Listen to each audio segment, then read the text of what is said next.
Welcome back to Face the Nation. We turn now to the economy and the impact that the COVID resurgence could have on the recovery.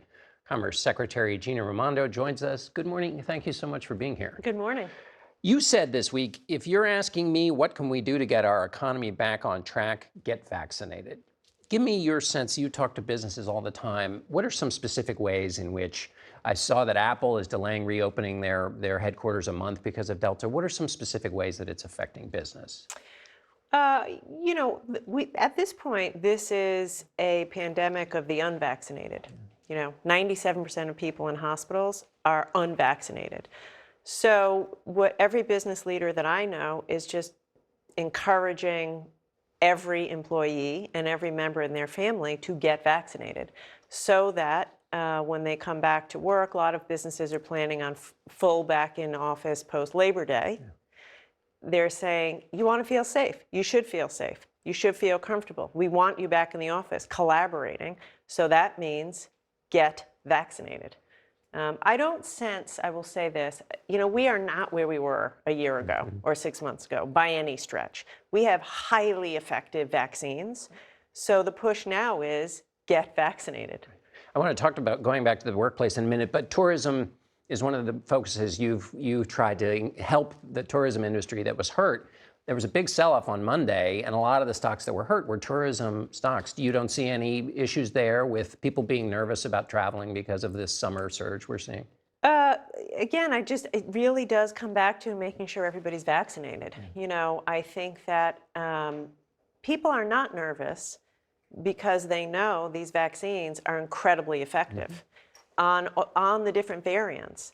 There is, I think a frustration by those who are vaccinated with those who aren't vaccinated, saying it's so simple, it's free, it's easy, limited side effects, let's get this done. Speaking of let's get this done, there's an infrastructure bill that's bouncing around. Where do things stand? This is in the bipartisan negotiations to get infrastructure passed. Very close. We're in the final strokes. We're in the final days. We're optimistic. We are all engaging daily, multiple times a day with members of the Senate, and we're feeling really good about it. So if it gets through the Senate, you get the 10 Republicans you want and the 50 Democrats you want. But Nancy Pelosi has said she's not going to send a bill over until another piece of legislation passes and then passes the Senate. That seems to add a lot of complexity. You got to do that before you get this infrastructure thing you want. Yeah. How's that going to work out? Listen, this is complex. This is unusual and complex, but it's what Americans want. It's what Americans deserve. I'll tell you, when I was governor, if I ever worked on an issue where I had both the Chamber of Commerce and the local AFL-CIO saying they supported it and get it done, I knew it had to happen because it was the right thing to do. And that's what we have here. I hear from business leaders every day, get this passed. We need everyone to have broadband. We need improvements in roads and bridges. You hear the same thing from labor and progressives. So yes, it's complicated. No, we're not there yet, but it's going to happen. But the hurdles are not just the Republicans working out on this infrastructure deal. It's also got to be worked through with the Democratic leader of the House. Absolutely. But I know this. If there's one person in Washington who knows how to get things done, it's Speaker Nancy Pelosi. And she knows this is what the American people want. And so I'm not going to pretend this is not easy. It is complex. But we make progress every day, and we feel optimistic. Let me ask you about the jobs picture. The president was asked in the CNN town hall. A restaurant owner said, I'm having trouble hiring people. And it was really interesting. The president was pretty candid. He said that basically people are looking to make more money and they're looking to bargain. And he said, so I think your business and the tourist business is really going to be in a bind for a little while.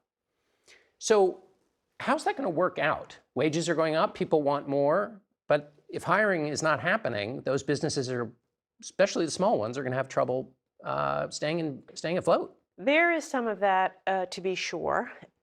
But the thing that I think we all really have to keep our eye on, in addition to wages, is childcare. Like a lot of people who work in these jobs are women, waitresses, working at a hotel. So schools have to open, childcare has to come back online, and we have to pass the President's Families Plan, which provides for childcare tax credits, investments in pre-K, investments in home care, Women are in these jobs and they're struggling to juggle between taking care of their kids and going to work. And is that the answer to the small business question? Because small businesses say, look, the massive businesses, they can offer childcare. They can give inducements to help women back into the workforce. But our small business, we can't do it. Absolutely. Absolutely. That's why, you know, what the president's calling for is every 4-year-old in America ought to be able to go to public pre-K. It's good for the kids. It's good for business. You know, the Families Plan provides for home care. I read a story recently about a woman who had to give up her job as a paramedic because she couldn't find home care for her autistic son, and she started working for Uber so she could keep the kid in the car with her. You mentioned workplaces, people coming back to work after Labor Day. Do there's it seems to be some tension between CEOs who want people back, and surveys would show people want to stay with these hybrid environments. Thinking of childcare as a part of that, how do you see that tussle getting worked out? We need better, higher quality, affordable childcare. You know, I do hear from businesses all the time that women are turning down promotions. You know, some of their star employees who are women, they want to get a promotion, and women say, I can't do it because I have childcare needs. Or women aren't coming back into the workforce. We still have 2 million women who fell out of the workforce who haven't re-entered. So, you know, you talk about infrastructure, and yes, we need bridges and roads to get to work. Women need childcare so that they can get to work and be productive, and it needs to be affordable. And so I think this is, it's core to our competitiveness to have a better kind of family care infrastructure in America. That's affordable. Mm-hmm. That's affordable. All right. Secretary Raimondo, we're out of time. Thank you so much for being with us. Thank you. And we'll be right back. We go now to Kansas City, Missouri Mayor Quinton Lucas, who joins us from our CBS station, KCTV in Fairway, Kansas. Good morning, Mr. Mayor. Good morning. The chief medical officer at the University of Kansas Health System said that they are past the tipping point. We talked last week with the Springfield mayor, who said he was asking the governor for extra space to handle the COVID patients because they had already passed the tipping point as well. Is that something you're considering with the uptick in COVID cases in Kansas City? Absolutely. We continue to work with our hospital leadership and ask our friends in Jefferson City to help us out, not just with outreach on vaccines, but to make sure that we're ready to handle any type of crisis that would come to our hospitals. None of us wanted to be in this position. That's why we have been pushing and clamoring for months for positive messages about vaccines, but certainly now making sure that we're ready with hospital resources in case we need more and more ICU space to address the current crisis. You, last month, you said you were concerned about the inability to break that 40% threshold of vaccination. There's been some help from the Department of Housing and Urban Development. The Health and Human Services have helped in Kansas City to get people vaccinated, but the rates are still low. 38.8% of the population has been fully vaccinated. What's been the sticking point to improve those numbers? You know, I think they're painfully low. We have continued to message perhaps to populations that haven't needed to hear that messaging. We need to make sure that we're reaching out to young people. Young men of color is a place where we have incredible weakness right now. That's why we're not only being as creative as possible in how we reach out through traditional media, but also concerts. We'll be appearing and giving away tickets at hip-hop concerts, country music concerts, any number of things that say to people that the vaccine is around, the vaccine is safe, and it's important for you to take. But another part of that is that we continue to have to push back against negative messaging. Some of that messaging from people from this state running for United States Senate that are saying that the federal government's trying to kick down your door, force you to get a vaccine. What we're really trying to say is it is safe. This is not compulsion. This is instead something that's important for yourself and your family. You talked about compulsion. Over in St. Louis, they're reinstating the mask mandates in some instances. Are you rethinking that as the Delta variant spreads? And how does the mask mandate question coincide and conflict with the message you're trying to pass about getting vaccinated? Well, I think every mayor of a major city in America right now is wondering if it's a time to return to mandates. We have thought at this point thus far that it is not necessary for Kansas City. As the Secretary of Commerce just noted, 97% of the cases that we're seeing in hospitals are from those who are unvaccinated. So breaking through to that population, and I think when you think about that population, maybe about half of our unvaccinated folks are those that want to fight and think that this is all just fake. But there's another half of folks that just haven't done it yet for whatever reason. So we are trying to make sure that we push that message. In terms of compulsion, we are giving more consideration to requiring all of our 5,000 city employees to be vaccinated. I think that is something. I do encourage more American businesses, more American local and state governments to consider that as an important step for how we can show how important it is to our jurisdictions. I'm going to switch to the topic of crime and violence. When you came into office, you said you were committed to having fewer than 100 murders in Kansas City. The homicide rate went above that and set records. What's been the biggest challenge for you in terms of combating those homicides?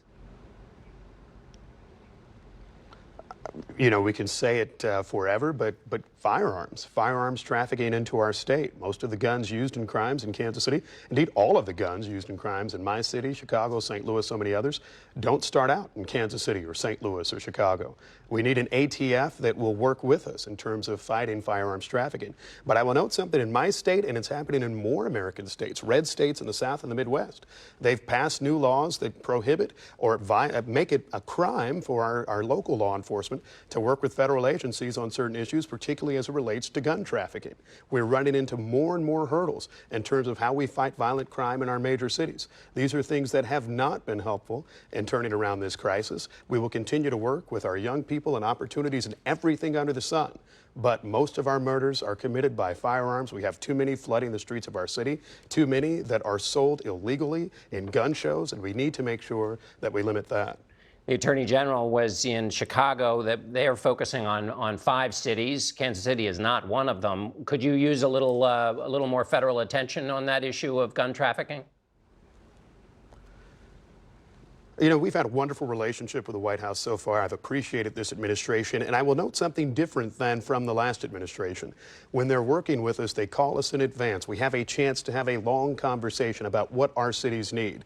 We're not just sending federal agencies and federal forces in to say, you must take this. And so we will continue to reach out to the White House and many others to make sure that we can have more resources. But back to the point from before, we just want an ATF that's able to do what it is supposed to do, stopping the illegal trafficking of firearms. We need an FBI and others that are focused on preventing violent crime.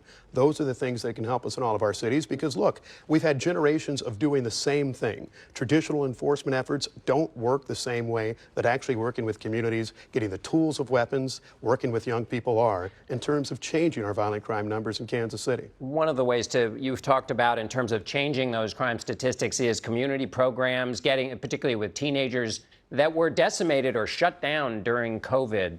How many of those are coming back online, and how much time was lost? How much was harmed that'll last long after the pandemic is gone in terms of those community efforts to help with the teenagers? I don't think any of us would mislead the viewers in saying that this was not a tough year in terms of losing very important community programs with young people who were excited to be a part of them. Here in Kansas City, we brought back Mayor's Night Hoops, a basketball program. We're trying to engage with young people as much as possible. But this is kind of the challenge of COVID-19, which is that as we have a Delta variant rising, as we're seeing more concerns with community events, particularly indoor events, as we at some point get to the cold weather months, we want to make sure we can keep doing them. And so we are bringing them all back. We hope we get to keep having them. And so part of that is getting people vaccinated, including these very young people, so that we can make sure we're looking out for them. All right, Mayor Quinton Lucas, thank you so much for being with us. Good luck to your community, and we'll be right back in a moment. We turn now to a new book that chronicles Donald Trump's tumultuous final year in office. Carol Leonnig and Phil Rucker are the authors of I Alone Can Fix It. Good morning to both of you. Carol, let's start with you. Your first book ended after the first impeachment. The second book has another impeachment. Is there a through line for President Trump's administration between those two impeachments? Absolutely there is, John. What's striking about that time frame is the president learns as a result of the first impeachment that he's untouchable. There's no consequence for his behavior. There's no consequence for stretching the law, bending it, breaking it. In a criminal situation, if he weren't president, there are a lot of people who would argue he violated the law the first time around, and as well the second time around. So as he becomes more emboldened, he rejects the advice of experts. He's the expert now. He rejects the suggestions of his closest advisors if it's not what he wants, because he knows best in his mind. Unfortunately, in 2020, it's no longer a PR spin game. It is actually a crisis that puts all of us at risk, and American lives are lost as a result. So we learned exactly the wrong lesson before the pandemic. Absolutely. Phil, you both covered this in the daily minutia and its zaniness. Was there anything that you saw as you went over this and looked at it from a slightly higher perspective that comes when you have to sit and write a book? John, when we were covering this day in and day out for the Washington Post in real time, we thought we knew it all. We thought we were in the room with our reporting. But it wasn't until Trump left office and Carol and I did this deeper excavation and sat down with 140 cabinet members and senior administration officials and advisors to get the full story that we learned how much worse it really was, how close the country came to the brink not only of chaos, but of democracy falling. The fears that General Milley, the chairman of the Joint Chiefs of Staff, had, that Trump could actually use the military in those final weeks as president to execute a coup to stay in power despite the popular will of the voters to elect Joe Biden. It was a harrowing year and an especially harrowing, final few months. Carol, when the president, after surviving the first impeachment, had this new armor, this new sense of nothing can touch me, how did that affect the people around him? I mean, were they unable to do anything, or did they say, yes, I'm getting behind that armor and we're going to go do great things? I sort of see the presidency in two halves as a result of the reporting that Phil and I did. That first half, there are a lot of adults. There are guardrails that are holding the president back from some of his worst impulses, and they are not always successful, but largely successful. After that, however, and sadly in 2020 when real crisis hits, most of those guardrails have been ground through. And a lot of the people around the president know that they're not going to succeed unless they say yes or unless they nod politely. There's another thing Phil and I learned that is sort of made our jaws drop, which is that we didn't know this in real time, or we would have told the American people. Many people who were the most ardent supporters of the president were afraid to counter him because they were afraid who would replace them. Would it be worse? Would there be no bulwark at all against orders to vaccinate people before the vaccine was ready? Would there be a loyalist installed at the Defense Department who would do what President Trump wanted all of 2020, which was to sic U.S. active duty military on civil rights protesters during the Black Lives Matter summer?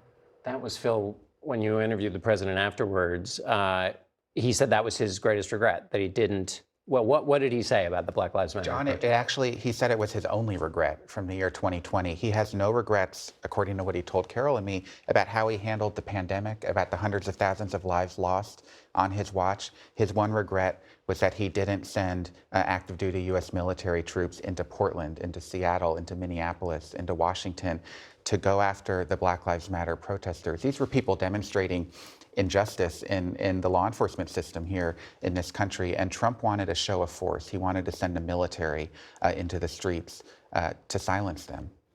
Carol, when you look back at an administration and talk to aides, you get kind of two sorts. They're the ones who say, oh my gosh, it was worse than you thought. And then the other kind who are still loyal. I get emails from somebody in the Nixon administration who's still, it's like it's 1972. What was the general temperature of the people you talked to who had served in the Trump administration? Almost to a person, even those who were so loyal had left with such disappointment and sadness about what happened, the death that could have been avoided.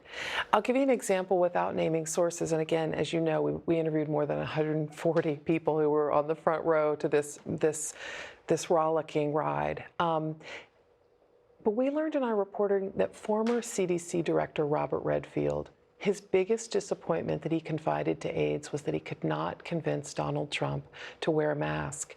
And he knew that not only would it protect the president, it would send a message to the country. And he believes that American lives, thousands of them, could have been saved if he had been successful. He tried convincing the president's physician, Sean Conley, please reach out to him, get him to do this. The president resisted. He thought it made him look weak. And Conley, the doctor, said to Redfield, "I'm so sorry. You know what it's like when you have a patient that doesn't listen to you." Phil, what was the principle that drove Donald Trump? It's really simple. The principle was, how do I better myself and how do I better my political fortunes? That's what Trump talked about and thought about every minute of every day in making decisions throughout the 4 years of the presidency, but especially in this final year, as a crisis hit the American people, the pandemic, the economic crisis, the racial justice crisis. He thought every single moment of that time, how do I look better for November 3rd for the election? And he set aside the other concerns. And that's what was really troubling to the people who served him and confided this in us. It helped me figure out this puzzle, Carol, which is, if that's the mindset, why isn't the president talking about vaccines more? He could say, Operation Warp Speed, this is a huge success, get vaccinated. Why has he responded, do you think, the way he has? In terms of good governing, sadly, this fits the pattern for Donald Trump. None of his answers are exactly consistent. For example, everyone who served him told us, well, I should say everyone we interviewed on this subject told us, it would have been so easy for him to protect American public health if he had just listened to his doctors, if he had just said, according to his medical experts, wear the mask, the vaccine works, if he had just continually said that. But what he was focused on was the daily, hourly, weekly news cycle. I'm going to win the optics war. This was the Trump toolkit that was so inadequate for a real crisis. And what Phil and I were warned about by sources when we wrote the first book, this guy's toolkit's going to be inadequate. We got to wrap it. Sorry. I'm so sorry. No, we've run out of time. Carol, Phil, thank you so much. Thank you. And we'll be right back. That's it for us today. Thank you so much for watching. We'll be here again next week. Join us then. For Face the Nation, I'm John Dickerson.